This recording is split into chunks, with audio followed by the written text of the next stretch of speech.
Hello and नमस्कार। Online सारथी के इस यूट्यूब प्लेटफॉर्म पे आपका स्वागत है। आज की इस कक्षा में मैं राजस्थान नगरपालिका अधिनियम 2009 के अंतर्गत कुछ महत्वपूर्ण परिभाषाएं लेके आया हूँ।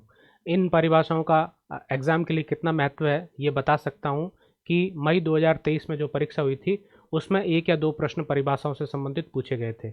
जो 23 मार्च 2025 को जो एग्ज़ाम ईओआरओ का होने वाला है उसमें ज़रूर आपको एक या दो प्रश्न परिभाषाओं से संबंधित देखने को मिलेंगे। इसके अलावा जो पिछले वीडियो हमने इस परीक्षा की तैयारी से संबंधित बनाए थे उसमें काफ़ी बच्चों की ये मांग आई थी कि सर आप वीडियो लेके आइए, और मैंने भी ये वादा किया था कि मैं पार्ट बी जो है इस परीक्षा का वो पूरा आपको फ्री में करवाने वाला हूँ। तो उसकी शुरुआत मैं आज इस वीडियो से कर रहा हूँ। मैं आपसे निवेदन करता हूँ कि पूरा वीडियो ध्यान से देखें और अच्छे से देखें ताकि आपकी परीक्षा की तैयारी में ये वीडियो सहायक बन सकें। इसके अलावा टेस्ट सीरीज से जुड़ा हुआ एक बहुत महत्वपूर्ण घोषणा भी मैं आज इस वीडियो में अंत में करने वाला हूं, तो आपको शुरू से लेकर अंत तक इस वीडियो के साथ जुड़े रहना है। तो शुरुआत करते हैं परिभाषाओं के बारे में। परिभाषाओं के बारे में एक मैं आपको मूल मंत्र बता देता हूं।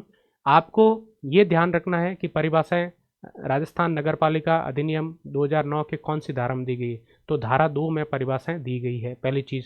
दूसरी, कौन सी परिभाषा में क्या चीज़ शामिल है और क्या चीज़ शामिल नहीं है। दो महत्वपूर्ण चीज़ें ध्यान रखना है, क्या शामिल है और क्या शामिल नहीं है। What is included and what is excluded.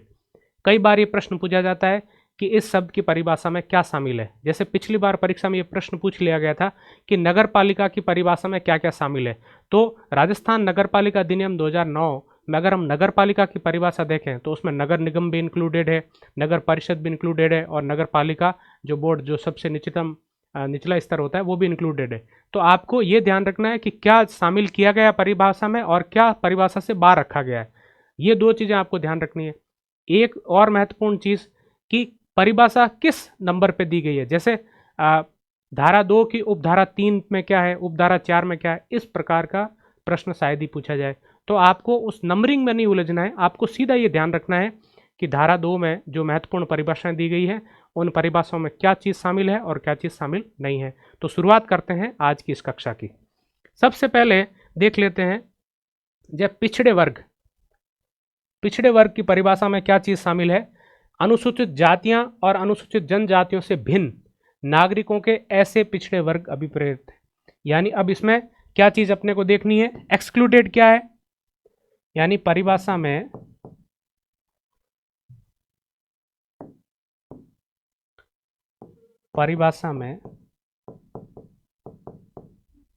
मैं शामिल नहीं। क्या शामिल नहीं है, एससी एसटी से भिन्न का मतलब शामिल नहीं है। नागरिकों के ऐसे पिछड़े वर्ग अभिप्रेत हैं मतलब अभिप्रेत का मतलब है मीन या मीनिंग, अर्थ, जो राज्य सरकार द्वारा समय समय पर विनिर्दिष्ट किए जाएं। तो अब क्या शामिल है इसमें, क्या शामिल है, यानी कौन इस अधिनियम के अंतर्गत पिछड़ा वर्ग माना जाएगा। तो क्या शामिल है इसमें होगा कि राज्य सरकार द्वारा विनिर्दिष्ट पिछड़े वर्ग। तो अब ये परिभाषा आपकी क्लियर हो गई कि इसमें एससी और एसटी शामिल नहीं है और क्या शामिल है। जिन वर्गों को राज्य सरकार द्वारा ओबीसी या अदर बैकवर्ड क्लासेस का दर्जा दिया गया है वो इसमें शामिल है। आगे बढ़ते हैं। जीव चिकित्सा अपशिष्ट, बायो मेडिकल वेस्ट। मैं आपसे एक निवेदन और करूंगा कि जो परिभाषाएं हैं वो उनका इंग्लिश में भी देख लें। कई बार हो सकता है आपको हिंदी में समझ में नहीं आए, अनुवाद कई बार ऐसा कर दिया जाता है कि आपको समझ में नहीं आता कि किसकी परिभाषा पूछ रहे हैं। तो जो भी महत्वपूर्ण परिभाषाएं हैं उनका इंग्लिश भी एक बार ज़रूर देख के जाएं। अब इसमें क्या क्या चीज़ शामिल है।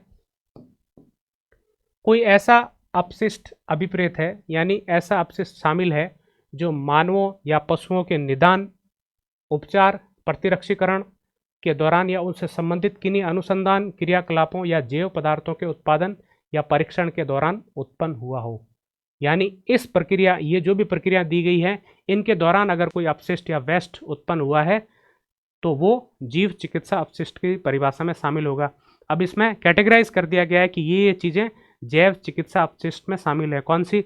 एक तो मानव शारीरिक अपशिष्ट, पशु अपशिष्ट, सूक्ष्म जीव विज्ञान और जीव प्रौद्योगिकी अपशिष्ट, अपशिष्ट तीक्ष्णाग्र, फेंकी गई औषधें और कोशिका आविष औषधियाँ, ठोस अपशिष्ट, द्रव अपशिष्ट, भस्मन राख और रासायनिक अपशिष्ट। ये सब किस में आ जाएंगे? जीव चिकित्सा अपशिष्ट में आ जाएंगे। अब इसमें एक चीज और देख लो आप, इसमें क्या शामिल नहीं है, क्या शामिल नहीं है।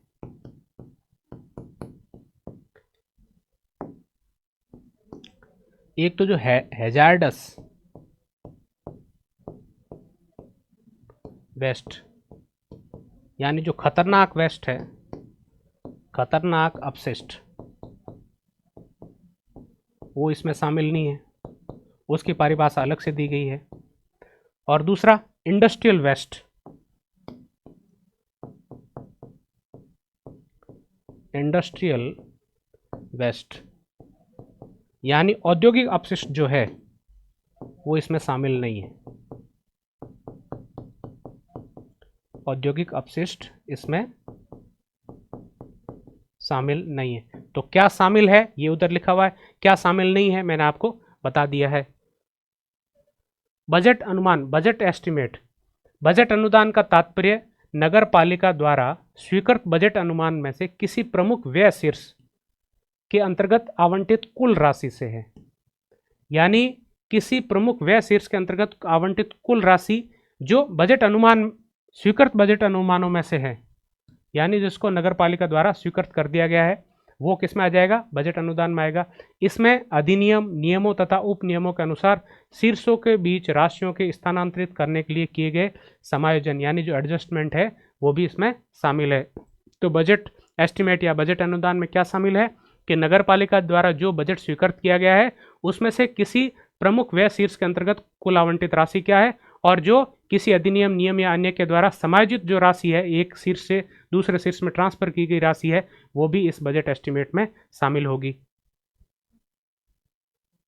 भवन, बिल्डिंग, भवन की, अब बिल्डिंग की परिभाषा में क्या क्या शामिल है देखो।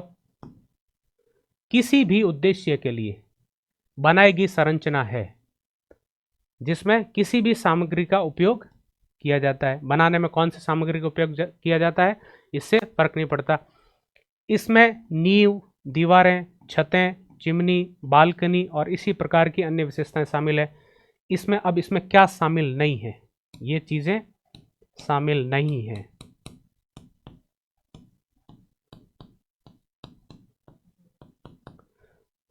और ये चीजें क्या है? ये शामिल है।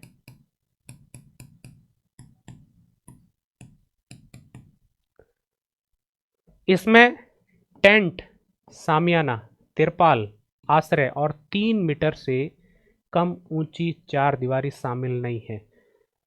तो शामिल है कौन सा? भवन किसी भी उद्देश्य के लिए बनाई गई एक संरचना है।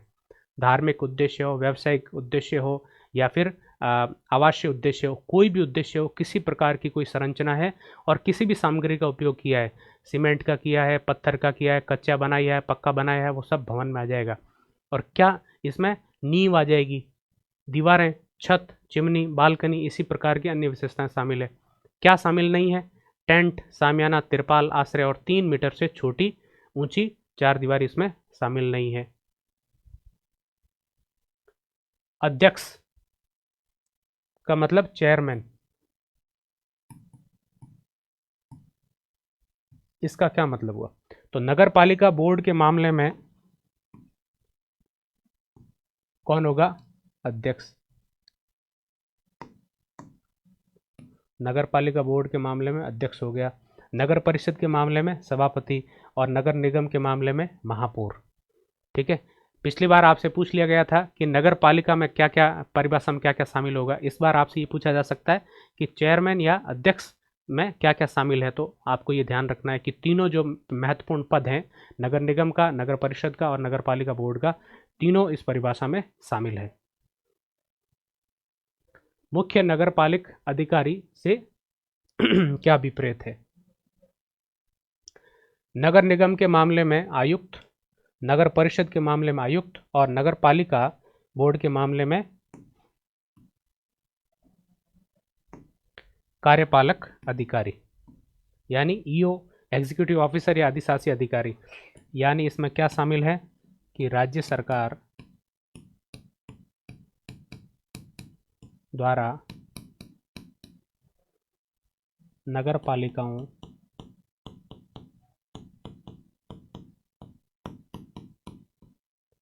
में नियुक्त अधिकारी।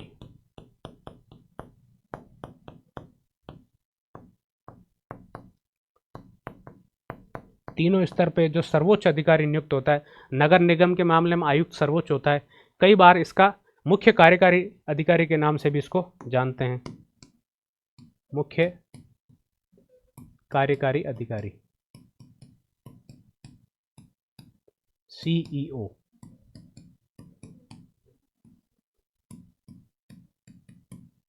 तो मुख्य नगर पालिका अधिकारी में ये अलग अलग मामलों पे जो नगरीय संस्थाएं हैं उनमें सर्वोच्च अधिकारी कौन सा है जिसको राज्य सरकार द्वारा नियुक्त किया गया है, वो तीनों अधिकारी तीनों लेवल पे इस परिभाषा में, मुख्य नगर पालिका अधिकारी की परिभाषा में शामिल होंगे। कॉम्प्लेक्स, कॉम्प्लेक्स में क्या क्या शामिल होगा?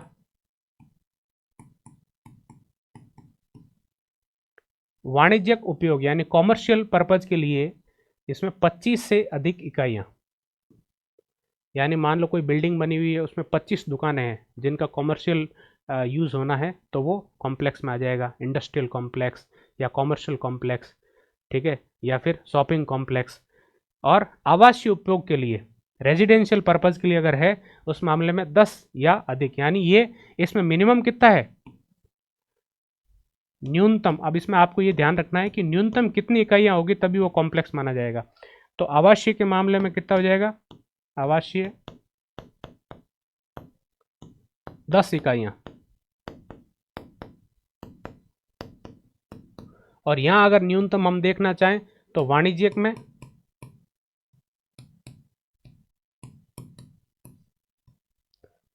में कितनी इकाइयाँ हैं, 25 इकाइयाँ, यानी कम से कम इतनी इकाइयाँ अगर होगी तो उसको क्या माना जाएगा, उसको कॉम्प्लेक्स माना जाएगा। कोई भवन अभिप्रेत है, भवन का अब हमने देख लिया पहले परिभाषा की, भवन में क्या क्या शामिल है, तो ऐसा कोई भवन जिसमें 25 इकाइयाँ अगर वाणिज्यिक उपयोग के लिए, उपभोग के लिए मान है तो वो वाणिज्यिक कॉमर्शियल कॉम्प्लेक्स हो जाएगा, और नहीं तो रेजिडेंशियल कॉम्प्लेक्स हो जाएगा अगर 10 से अधिक इकाइयाँ, 10 या 10 से अधिक इकाइयों से मिलकर बना हुआ कोई भवन है जिसका उपयोग रेजिडेंशियल पर्पज़ के लिए या आवासीय उपयोग उसका किया जा रहा है। निगम पार्षद, निगम पार्षद का क्या मतलब हुआ, नगर निगम का कोई सदस्य अभिप्रेत है। अब दो परिभाषाएं कंफ्यूज मत होता है, निगम पार्षद और पार्षद। तो नगर निगम का कोई सदस्य यानी जो हाईएस्ट अथॉरिटी होती है नगरीय शासन संस्थाओं में, 3 प्रकार की होती है, नगर पालिका, नगर परिषद और नगर निगम। तो नगर निगम हाईएस्ट लेवल होता है, उस लेवल का जो सदस्य होता है, इलेक्टेड मेंबर जो सदस्य होता है उसको क्या बोलते हैं, निगम पार्षद। और नगर परिषद का कोई सदस्य होगा उसको क्या बोलेंगे, पार्षद बोलेंगे। अब है डेयरी, इसमें 2 चीजें हैं, डेयरी में क्या शामिल है और क्या शामिल नहीं है, ये मैंने आपको अलग से बता दिया। तो क्या शामिल है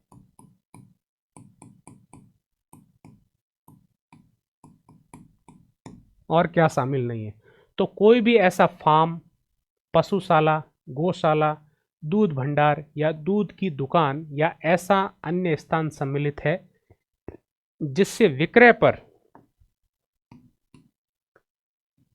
या विक्रय के लिए दूध की आपूर्ति की जाती है, ठीक है, और जिसमें विक्रय के प्रयोजन से यानी बेचने के लिए दूध रखा जाता है, या जो मक्खन, घी, पनीर, दही, शुष्क, विसंक्रमित, संघनित या टोंड दूध, यानी ये इनको एक साथ क्या बोल सकते हैं, इनको दुग्ध उत्पाद यानी दूध से बने हुए उत्पाद। इन स्थानों को, ऐसी दुकान, ऐसी फार्म, ऐसी पशुशाला, गौशाला, दूध भंडार, ऐसी दुकान या अन्य स्थान जिसमें ये सारी गतिविधियां होती हो, बेचने के लिए दूध लाया जाता हो, वहाँ पे रखा जाता हो, उसको क्या बोलेंगे, डेयरी बोलेंगे। ठीक है, अब किसको डेयरी नहीं बोलेंगे, कोई दुकान या अन्य स्थान जिसमें दूध केवल उसके परिसर में उपभोग के लिए बेचा जाता है, यानी वहां बेचने के लिए दूध नहीं है, वहां पे दूध का उत्पादन हो रहा है, वहीं दूध यूज हो रहा है, उसी एरिया में दूध का उत्पादन हो रहा है और वहीं पे दूध का यूज हो रहा है। तो वहां पे जैसे मान लो कोई घर है, कोई हॉस्टल है और वहां पे मान लो 50 लोग रहते हैं, उन्होंने कुछ 4-5 गाय वगैरह है उनके पास, वहीं पे वो दूध उनका लेते हैं, वहीं पे उसका यूज़ हो जाता है, वहीं कंजम्पशन हो जाता है, बाहर किसी को नहीं बेचते, तो डेयरी की परिभाषा में नहीं आएगा। दूसरा, कोई दुकान या अन्य स्थान जहां से दूध वायुरोधी रूप में से बंद या बंद पात्रों में उसी मूल स्थिति में बेचा जाता है या आपूर्ति किया जाता है जिसमें पहली बार ऐसी दुकान पे अन्य स्थान से प्राप्त किया गया हो। इसका मतलब होता है कि अपने आसपास जो भी दुकानें होती है, जो सरस का, अमूल का या फिर किसी अन्य ब्रांड का दूध बेच रहा है, उसको दूध थैली में पैक आता है, सप्लाई की जाती है गाड़ियों के द्वारा, वो अपने यहाँ पे दूध का उत्पादन नहीं कर रहा है, सीधा थैली में पैक बंद दूध आया, उसने कस्टमर को पाव, आधा किलो, किलो, 2 किलो के हिसाब से बेच दिया। तो वो जो दुकान है, वो जो स्थान है जहाँ पे ऐसा पैक दूध बेचा जा रहा है, वो डेयरी की परिभाषा में नहीं आएगा। तो डेयरी की परिभाषा में क्या आएगा और क्या नहीं आएगा हमने डिस्कस कर लिया, अच्छे से इसको समझ लेना। अब खतरनाक रोग से क्या क्या, इसका अर्थ क्या है खतरनाक रोग का, हैजा, प्लेग, चेचक, प्रमस्तिष्क, सुषमान अवरण, शोथ, डिप्थीरिया, क्षय रोग, कुंड, इन्फ्लुएंजा, मस्तिष्क काला शोथ, पोलियो या उपदंश। ये क्या है, ये स्पष्ट रूप से इनको खतरनाक रोगों की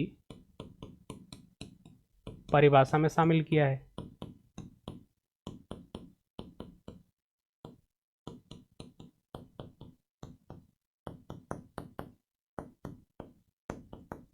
ठीक है, तो अगर आपसे ये पूछा जाता है कि राजस्थान नगरपालिका अधिनियम 2009 की धारा 2 में कौन कौन से रोगों को स्पष्ट रूप से खतरनाक रोग की सूची में रखा गया है, तो इन रोगों के नाम याद कर लेना।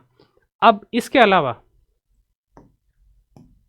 ये जो दूसरी चीज है कि कोई अन्य महामारी, स्थानकारी या संक्रामक रोग जिसे राज्य सरकार इस अधिनियम के अंतर्गत के प्रयोजनों के लिए अधिसूचना द्वारा, एक नोटिफिकेशन के द्वारा खतरनाक रोग के रूप में घोषित करे। पहला तो क्या, स्पष्ट रूप से घोषित कर दिया कि भाई ये खतरनाक रोग है। अब दूसरा, इसमें क्या प्रावधान है कि राज्य सरकार द्वारा अधिसूचना के माध्यम से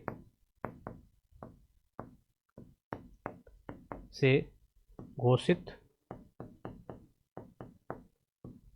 खतरनाक रोग। मान लो कोविड-19 आया था, तो राज्य सरकार कोविड-19 को इस अधिनियम के अंतर्गत दी गई शक्ति का इस्तेमाल करते हुए खतरनाक रोग घोषित कर सकती थी। तो ये एक एग्जाम्पल है। उसी तरीके से इसमें दो चीज़ें शामिल है, एक तो स्पष्ट रूप से खतरनाक रोग घोषित कर दिया और दूसरा राज्य सरकार को ये शक्ति दे दी है कि वो इस अधिनियम के लिए, इस अधिनियम के पर्पज से किसी रोग को खतरनाक रोग एक नोटिफिकेशन के माध्यम से घोषित कर सकती है। फिर है निदेशक स्थानीय निकाय। ये एक अथॉरिटी है, एक प्राधिकारी है। तो उसमें कौन कौन इस प्राधिकारी के परिभाषा में शामिल माना जाएगा, तो क्या क्या चीज़ है, राज्य सरकार द्वारा नियुक्त कोई अधिकारी, पहली चीज़ वो शामिल है। इस अधिनियम के अधीन निदेशक स्थानीय निकाय के कर्तव्यों का पालन करने के लिए राज्य सरकार द्वारा प्राधिकृत आयुक्त के रूप में या किसी अन्य पद नाम से पदा विहित उसका कोई अन्य अधिकारी अभिप्रेत है। यानी कोई भी ऐसा व्यक्ति जिसको राज्य सरकार द्वारा निदेशक स्थानीय निकाय के जो कर्तव्य होते हैं, उनके जो उत्तरदायित्व होते हैं, उनके जो कार्य होते हैं, फंक्शंस होते हैं, उनका डिस्चार्ज करने के लिए, उनके निर्वहन के लिए नियुक्त किया गया कोई भी अधिकारी इस पद की परिभाषा में आ जाएगा। सिंपल सी बात है। ये जितना भी लिखा हुआ है इसका एक ही मतलब है कि राज्य सरकार ने जिस व्यक्ति को निदेशक स्थानीय निकाय के रूप में नियुक्त कर दिया या उसको ऐसा कार्य करने की शक्तियाँ दे दी, वो इस परिभाषा में शामिल हो जाएगा। ठीक है। अब है व्ययन, डिस्पोजल। भूजल, सतही जल और चारों ओर की वायु की गुणवत्ता का संदूषण निर्वाहित करने के लिए विनिर्दिष्ट उपायों के अनुसार नगर पालिका ठोस अपशिष्टों का अंतिम व्ययन अभिप्रेत है। इसका मतलब ये हुआ कि जो भूजल है, सतही जल है, चारों तरफ की वायु है, यानी जल प्रदूषण और वायु प्रदूषण को रोकने के लिए जो निर्धारित उपाय नगर पालिका द्वारा किए गए हैं कि कोई भी जो सॉलिड वेस्ट है, जो ठोस अपशिष्ट है, उसको इस तरीके से उसको अंतिम रूप से उसका डिस्पोजल किया जाएगा ताकि वो जल प्रदूषण नहीं करें और वायु प्रदूषण नहीं करें। तो इस प्रकार का जो व्ययन किया जाता है, जो डिस्पोजल किया जाता है, जो निस्तारण किया जाता है, उसको डिस्पोजल की परिभाषा में शामिल किया गया है। तो क्या शामिल किया गया है? क्या शामिल है? जल प्रदूषण। कौन सा जल? भूजल एवं सतही जल।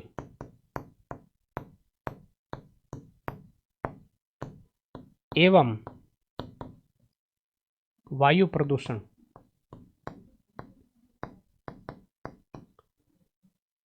से बचाव हेतु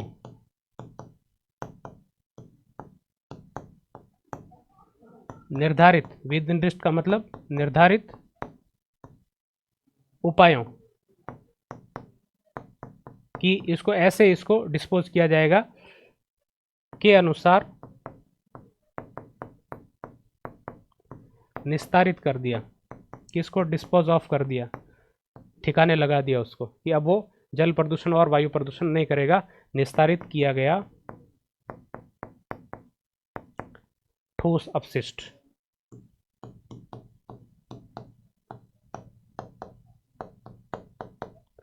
तो ये जो प्रक्रिया है पूरी, यह प्रक्रिया क्या कहलाती है? व्ययन कहलाती है।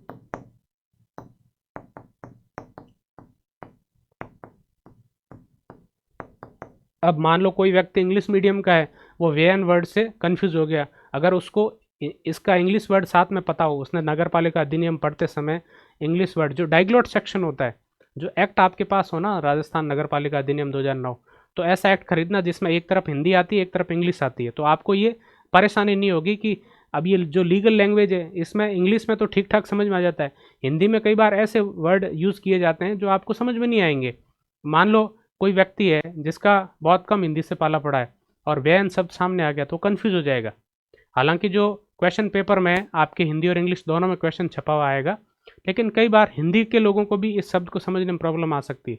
तो हमेशा यह ध्यान रखना है कि क्वेश्चन को हिंदी इंग्लिश दोनों में पढ़ के उसके बाद में उसको सॉल्व करने पर ध्यान देना है। जिला मजिस्ट्रेट, क्या क्या शामिल होगा जिला मजिस्ट्रेट की परिभाषा में? दंड प्रक्रिया संहिता 1973 की धारा 20 के अधीन जिला मजिस्ट्रेट के रूप में नियुक्त व्यक्ति अभिप्रेत है। जिला मजिस्ट्रेट, अब ये दंड प्रक्रिया संहिता, इसकी जगह एक और आ गया है, भारतीय नागरिक सुरक्षा संहिता, BNSS, ये आ गया। लेकिन आपको क्या याद रखना है? दंड प्रक्रिया संहिता, इसको पहले बोलते थे CRPC। तो इसके अंतर्गत जिला मजिस्ट्रेट रूप में नियुक्त व्यक्ति जो है उसको इस अधिनियम के अंतर्गत जिला मजिस्ट्रेट के रूप में जाना जाएगा। कौन नियुक्त करता है इसको? इसको राज्य सरकार जिला मजिस्ट्रेट को नियुक्त करती है। जो जिला कलेक्टर होता है वही जिला मजिस्ट्रेट होता है। तो आपको ये याद रखना है। नाली, नाली में क्या क्या शामिल है देख लो। मल नाली, पाइप, खाई, जल सारणी या कोई अन्य युक्ति जिससे मेला पानी, मल, दूषित जल या वर्षा जल या अधोमृदा का वहन हो। साथ ही उनसे संबंधित शौचालय पात्र, टैप्स, सिंक, होज, फ्लश टैंक और अन्य फिटिंग सम्मिलित है। यानी ऐसी कोई भी युक्ति, ऐसा कोई भी तरीका जिससे किसी दूषित पानी का या दूषित वस्तु का परिवहन होता हो, वो किस में शामिल है? नाली की परिभाषा में शामिल है। ये कुछ कीवर्ड्स हैं, देख लेना। मल, नाली, पाइप, खाई, जल सारणी या कोई अन्य युक्ति जिससे मेला पानी, नल या दूषित जल, वर्षा जल, अधो मृदा जल का वहन हो, साथ ही उससे संबंधित शौचालय पात्र, टैंक, सिंक, होज, फ्लश टैंक या अन्य फिटिंग। इसमें छोड़ा क्या है? सब कुछ शामिल कर दिया गया। ठीक है, तो जो भी देखो एग्जाम में ये इनमें से सारी चीज़ आपको याद रहे ज़रूरी नहीं है, लेकिन कॉमन सेंस लगाना कि कोई भी ऐसा उपकरण जिससे कुछ दूषित वस्तु का परिवहन हो रहा हो और आपको लग रहा हो कि वो उस परिभाषा में शामिल है, इसका मतलब ये शामिल है। इसमें से एक्सप्लिसिटली, विशेष रूप से या स्पष्ट रूप से कुछ भी इस परिभाषा से निकाला नहीं गया है कि ये चीज़ नगर जो नाली की परिभाषा में शामिल नहीं होगी। तो इसलिए कॉमन सेंस लगाते हुए इस प्रकार का प्रश्न आए तो उसको आपको सीधा सही करना है कि कोई भी ऐसी उपकरण या कोई भी ऐसी चीज़ जिसमें से दूषित वस्तु का परिवहन हो रहा हो, वो आपको नाली की परिभाषा में शामिल मिलेगी। कार्यपालक समिति। अब कार्यपालक समिति धारा 55 में जिस समिति का उल्लेख कर रखा है वो समिति कार्यपालक समिति मानी जाएगी इस धारा के अंतर्गत, धारा 2 के अंतर्गत। वित्त आयोग, फाइनेंस कमीशन, ये वित्त आयोग कौन सा है? ये स्टेट फाइनेंस कमीशन है, ये भारत का भी होता है। तो राज्य वित्त आयोग, राज्य वित्त आयोग इस परिभाषा में शामिल है। भारत के संविधान के अनुच्छेद 243 आई के अधीन गठित वित्त आयोग अभिप्रेत है। एक कंफ्यूज मत हो जाना, एक भारत का वित्त आयोग होता है, भारत का वित्त आयोग,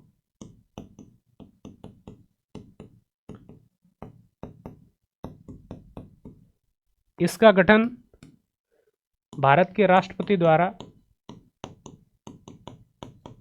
भारत के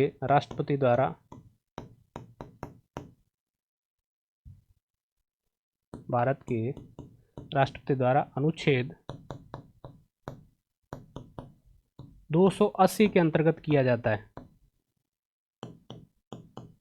280 के अंतर्गत किया जाता है। तो ये वो वाला वित्त आयोग नहीं है। ये वित्त आयोग कौन सा है? जिसका अनुच्छेद 243 आई के अधीन गठित। ये किसके द्वारा गठित किया जाता है? ये वाला वित्त आयोग, यह है राज्यपाल द्वारा, राज्य मंत्रिपरिषद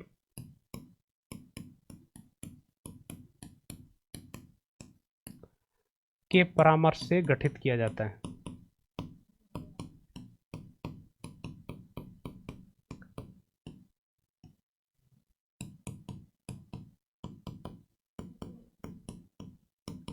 तो इसमें आपको सिंपल सा याद रखना है कि इस वित्त आयोग की परिभाषा में भारतीय संविधान के अनुच्छेद 280 में जो फाइनेंस कमीशन का प्रावधान दिया गया है वो इसमें शामिल नहीं है। कौन सा शामिल है? राज्यों जो स्थानीय स्वशासन से संबंधित राज्य वित्त आयोग जिसका गठन राज्यपाल द्वारा किया जाता है वो इसमें शामिल है। तो क्या शामिल नहीं है और क्या शामिल है, याद रखना। वित्तीय विवरण, फाइनेंशियल स्टेटमेंट, इसमें क्या शामिल है? धारा 92 के अंतर्गत तैयार किया गया वित्तीय विवरण अभिप्रेत है। तो नगर पालिका का द्वारा जो धारा 92 92 के अंतर्गत जो फाइनेंशियल स्टेटमेंट तैयार किया जाता है वो इस परिभाषा में शामिल है। अग्निशमन संपत्ति में निम्नलिखित सम्मिलित है। क्या क्या शामिल है? दमकल केंद्रों के रूप में प्रयुक्त भूमियां और भवन, दमकल इंजन, उपस्कर, औजार, हाइड्रेटर, उपकरण और अग्निशमन के लिए प्रयुक्त की जाने वाली वस्तुएं, चाहे वह कुछ भी हो। अग्निशमन के संबंध में प्रयुक्त मोटरयान या परिवहन के अन्य साधन, वर्दियां और रैंक के बैज। यानी इसमें क्या क्या चीज़ शामिल है? फायर फाइटिंग, आग रोकने के लिए जो भी उपकरण होता है, चाहे वो कोई उपकरण हो, चाहे कोई गाड़ी हो यूज़ की जा रही हो, वो सब किस में आ जाएगा।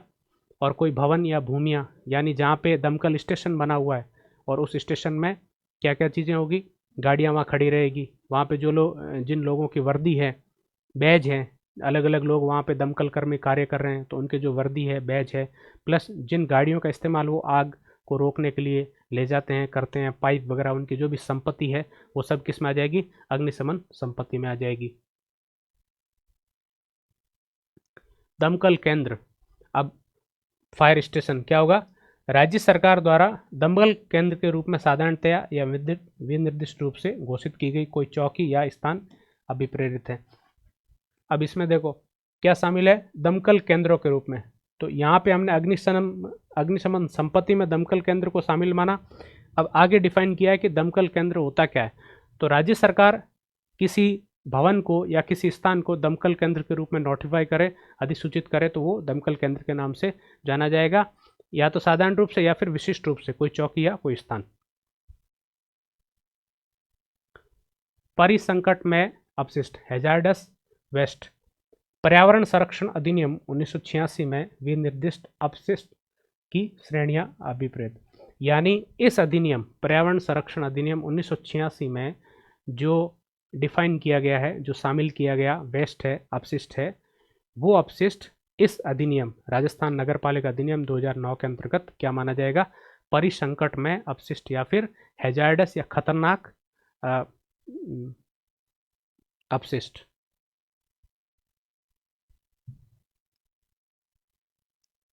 निवासी, जब इसका प्रयोग किसी स्थानीय क्षेत्र के संदर्भ में किया जाता है तो वहाँ पे किसको निवासी माना जाएगा? उस क्षेत्र में मामूली तौर पे निवास करने वाला, कारोबार चलाने वाला, स्थावर संपत्ति का स्वामित्व यानी इमूवेबल प्रॉपर्टी, कोई मकान का, कोई ज़मीन का मालिक हो, या अधिभोग करने वाला, ऑक्यूपाइंग, कोई व्यक्ति शामिल है। मतलब यहाँ पे क्या है? या तो रहता है मामूली रूप से, या फिर व्यापार करता है,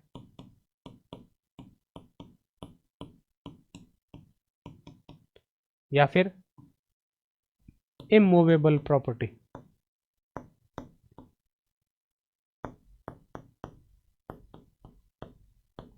एग्जाम्पल, भूमि, भवन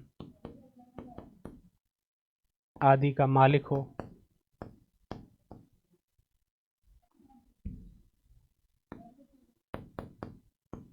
आदि का स्वामी,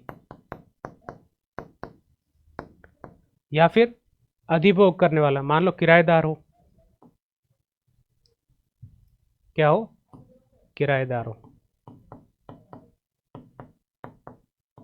अभी उसके पास वो ऑक्यूपाई करके रखा है, वहाँ पे रह रहा है, तो ये सब किस की परिभाषा में शामिल है? निवासी की परिभाषा में शामिल है।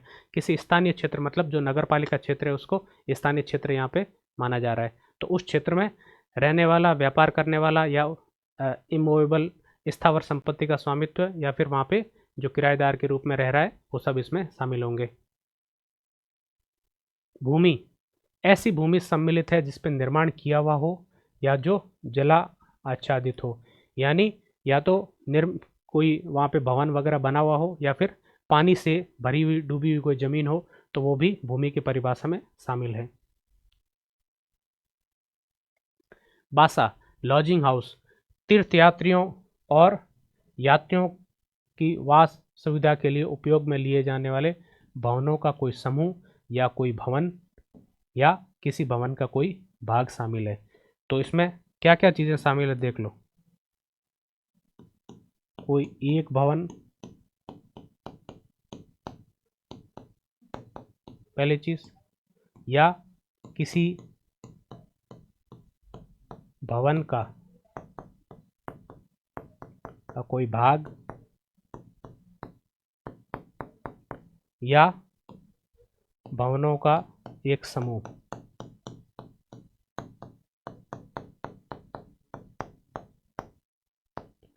और ये तीनों किसकी परिभाषा में? बासा की परिभाषा में कब शामिल होंगे? जब तीर्थ यात्रियों की वास सुविधा के लिए उपयोग में ये लिए जा रहे हैं, यानी तीर्थयात्रियों के ठहरने के लिए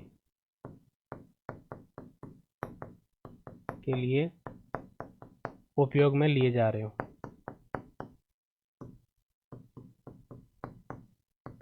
उपयोग में लिए जा रहे हो। तो ये दो मापदंड जब पूरे हो जाएंगे, ये दो शर्तें पूरी हो जाएगी, तो वो लॉजिंग हाउस या भाषा की परिभाषा में शामिल हो जाएगा। ठीक है, तो ये भाग ए, पार्ट ए में हमने जो परिभाषाएं हम डिस्कस कर रहे हैं उसका पार्ट फर्स्ट मैं लेके आया था आज आपके सामने। इसमें मैंने आपको बताया कि कौन कौन सी महत्वपूर्ण परिभाषा हैं और उसमें क्या क्या चीज़ें शामिल हैं। इसका एक अगला पार्ट मैं अभी लेके आ रहा हूँ जल्दी ही, उसमें भी हम कुछ अन्य महत्वपूर्ण परिभाषाओं की चर्चा करेंगे। मैं आपके सामने एक घोषणा करने जा रहा हूँ। आप सब लोगों की मांग पे हम लोग EORO की एक टेस्ट सीरीज़ लेके आ रहे हैं। उस टेस्ट सीरीज़ में आपको पार्ट ए और पार्ट बी, यानी जो पूरा पेपर होता है 120 अंकों का, जिसमें 80 अंक पार्ट ए के होते हैं और 40 अंक पार्ट बी के होते हैं, उन सभी को मिला के, यानी पार्ट ए और पार्ट बी दोनों को मिला के हम एक टेस्ट सीरीज ज्वाइन कर रहे हैं। और वो टेस्ट सीरीज आपको शुक्रवार 6 दिसंबर 2024 से आपको ऑनलाइन सारथी के ऐप में मिल जाएगी। तो आपको ऑनलाइन सारथी के ऐप को डाउनलोड करना है, जिसका जो लिंक है वो इस वीडियो के डिस्क्रिप्शन बॉक्स में आपको मिल जाएगा। उसमें मेरे द्वारा जो पार्ट बी के क्वेश्चन तैयार किए गए हैं वो आपको मिलेंगे, और संपत सर ने बहुत मेहनत से पार्ट ए के क्वेश्चन तैयार किए हैं। दोनों क्वेश्चन को मिला के कुल 120 अंकों का 2 घंटे के समय के लिए 120 क्वेश्चन आपको उस टेस्ट में दिए जाएंगे, और बहुत अच्छे और क्वालिटी स्तर के आपके टेस्ट हैं। आप टेस्ट दोगे तो आपको अपनी तैयारी का पता चलेगा कि आप कितने पानी में हो, कितने बार हो, यानी कितनी अच्छी आपकी तैयारी हो चुकी है, कौन से पोर्शन पर आपको अधिक ध्यान देना है।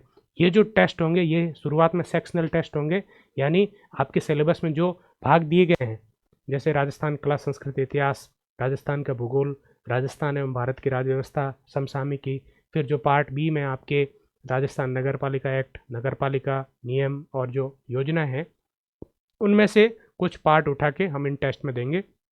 जल्दी ही इसका एक शेड्यूल भी हम आपके सामने लेके आएंगे कि कौन सी तारीख को कौन सा टेस्ट होगा। तो पहला टेस्ट है वो 6 दिसंबर को आपके सामने आने जा रहा है। तो जल्दी से ऐप को डाउनलोड कीजिए और उस ऐप में उस टेस्ट को खरीदिए, सब्सक्राइब कीजिए, और उसके बाद में आपको टेस्ट दिखना वहाँ पे शुरू हो जाएगा। इसी प्रकार के वीडियोस को प्राप्त करने के लिए आप इस वीडियो को ज़रूर लाइक करें, नोटिफिकेशन को इनेबल करें, अपने इस चैनल को सब्सक्राइब करें और इस वीडियो को अधिक से अधिक शेयर करें, ताकि आपके साथ जो भी EORO भर्ती परीक्षा की तैयारी कर रहे हैं उन सभी को इसका लाभ मिले। एक में आपके EORO भर्ती परीक्षा से संबंधित आपको कोई भी प्रश्न है और वो प्रश्न आप हमारे तक पहुंचाना चाहते हैं, तो उसके लिए मैं एक नंबर लिख रहा हूं, उस नंबर पे आप कॉल कर सकते हैं, अपनी इंक्वायरी बता सकते हैं। नंबर आप नोट कर लीजिए। नंबर है 8009038463। ये इंक्वायरी नंबर है। EORO भर्ती परीक्षा से संबंधित किसी शंका या डाउट के लिए के समाधान के लिए कॉल कर सकते हैं।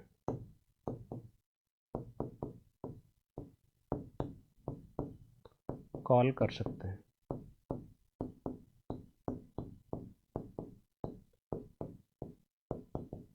ठीक है, तो आप सब लोग इसी तरीके से अपना स्नेह और विश्वास हमारे ऊपर बनाए रखिए। मिलते हैं अगले वीडियो में। Thank you so much.